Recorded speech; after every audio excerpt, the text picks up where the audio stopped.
আসসালামু আলাইকুম রহমতুল্লাহ।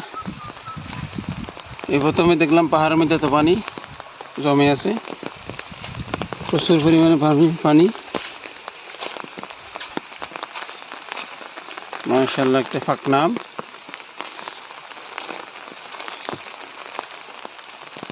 গাছে কিছু কিছু আম রয়ে গেছে।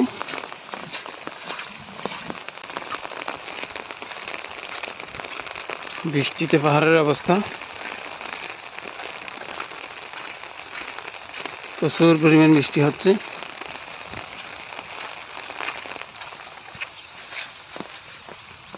আল্লাহ ভালো জানে আমগুলো কেন ফেটে যাচ্ছে।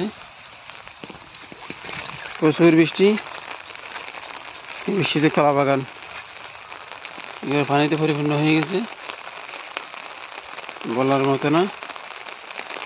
সব কিছু ডুবো ডুবো অবস্থা। প্রচুর পানি কলা গাছে।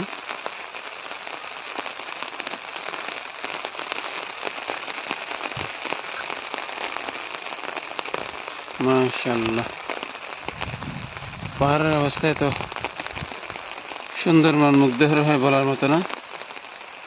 সব কিছু মিলে একটা পরিবেশ, সবুজ পরিবেশ, সুন্দর মনোরম একটা দৃশ্য। নতুন সবগুলো গাছে পাতা আসবে, নতুন কুড়ি আসবে, সুন্দর হয়ে যাবে গাছগুলো, একেবারে পরিপূর্ণ হয়ে যাবে। মাশাআল্লাহ, আলহামদুলিল্লাহ। বৃষ্টি পাহাড়ের আসল মন শালিকে সত্যি। এই সকাল থেকে বাতাস হয়েছিল, রাত্রে মনে হয় প্রচুর বাতাস হয়েছিল। বাতাস আমাদের কলা গাছ, যেগুলো দেখি রান্না করে হাওয়া কলা গাছ, এটা ভেঙে গেছে। জানি না তীব্রই হতে হয়েছে, এখানে বোঝার মতো না। এখানে আমগুলো টিকে আছে, একটা পরে নাই।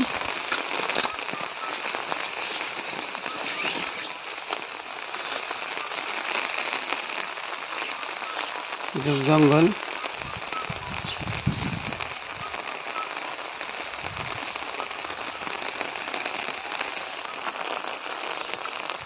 মরিচ ক্ষেত থেকে তুলে এনে একটা কানে রেখেছিলাম মরিচ গাছ, এটা পেকে গেছে।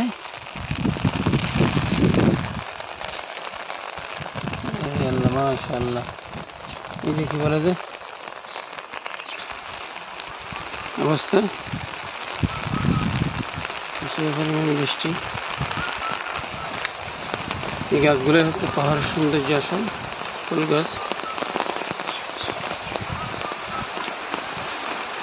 পাশাপাশি কাঁঠাল গাছ, আম গাছ।